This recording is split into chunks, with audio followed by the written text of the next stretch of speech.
Assalamu alaikum, muna gabatar muku da ci gaban waƙar labarin soyayya ta kashi na biyu daga Abdul Aibi.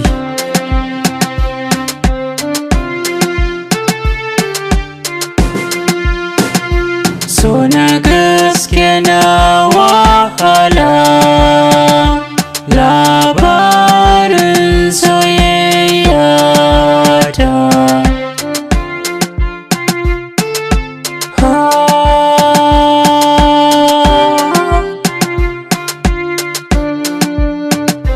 So na gaske na wahala, labarin soyayya ta.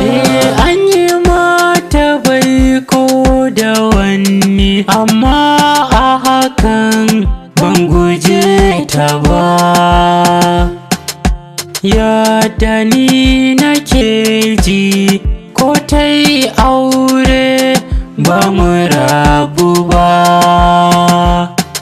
A rayuwar da muka yi kullum uzurinta ne kan gaba. Kullum ina damuwa da santa na yi kamuwa. Ta fahimci sanda nake mata ya wuce dukkanin adadi, sai ta fara wahalar da ni.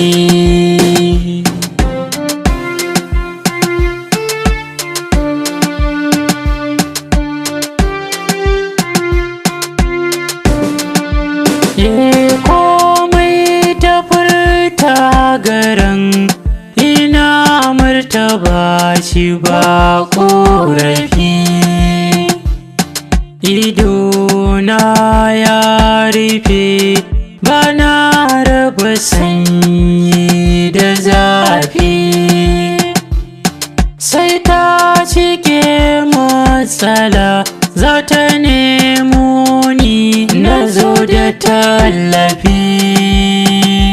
Kullum ban gajiya a zato na mun zam ɗaya,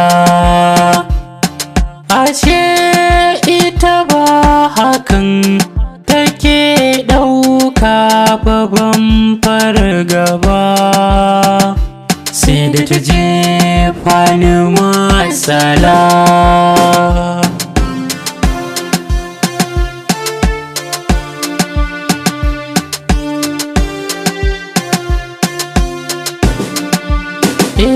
Duk mai faɗan gaskiya akan ta ya zam abokin faɗa.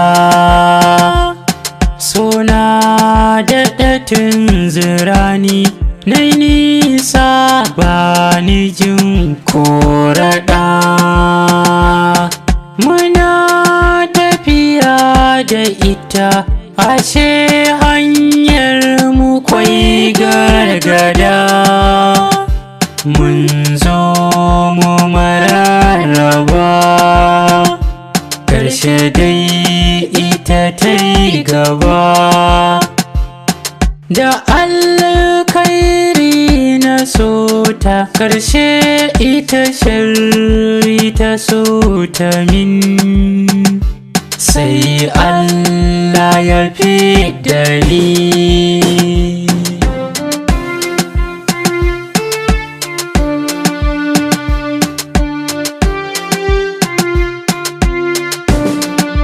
Ni har cikin zuciya kyakkyawan zato ina yi mata. Roman baka take ta mun, kullum na kasa in gaskata. Bani aiki da hankali, kanta na yi ta gantali. Wata ranar Asabar ta zo domin ta cutar da ni. A waƙa ta gaba za kuje